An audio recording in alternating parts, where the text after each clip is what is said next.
Should students be responsible for schools' mental health? Oscar has had trouble focusing at school lately. At home, he doesn't feel interested in his favorite shows or even his favorite foods. Oscar has been feeling tired all the time and has trouble getting out of bed some mornings.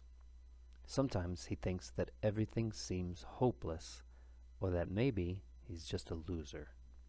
Like a growing number of teens in the U.S., Oscar is experiencing depression. Depression is just one type of mental illness. Like other serious mental illnesses, such as anxiety, bipolar disorder, and anorexia, depression can be treated.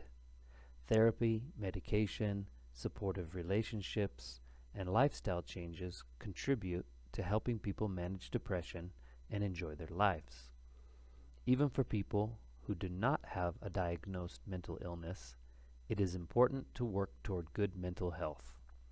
Experts agree that sufficient sleep, spending time with friends and family, and regular physical activity can contribute to good mental health. However, many people will experience mental illness even if they're making all of the recommended lifestyle choices.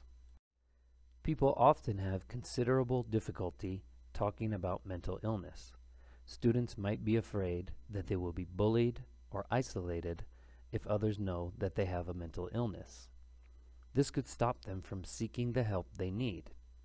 Experts say that the best way to address this problem is to talk about mental illness openly, in the same way we talk about physical illnesses like diabetes. Some people argue that schools should take responsibility for their students' mental health.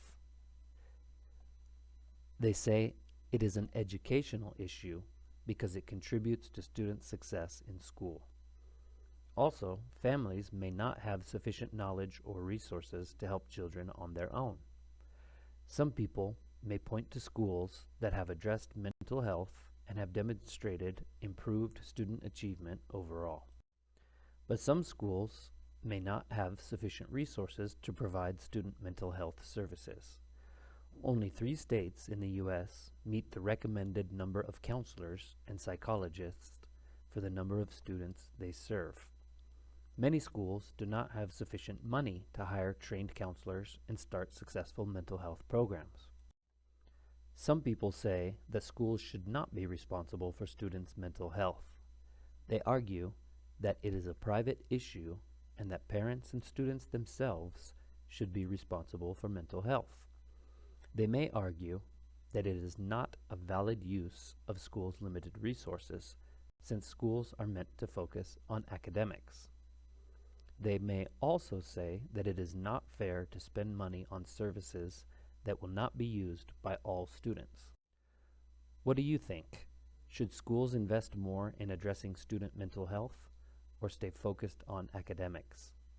Who should be responsible for students' mental health?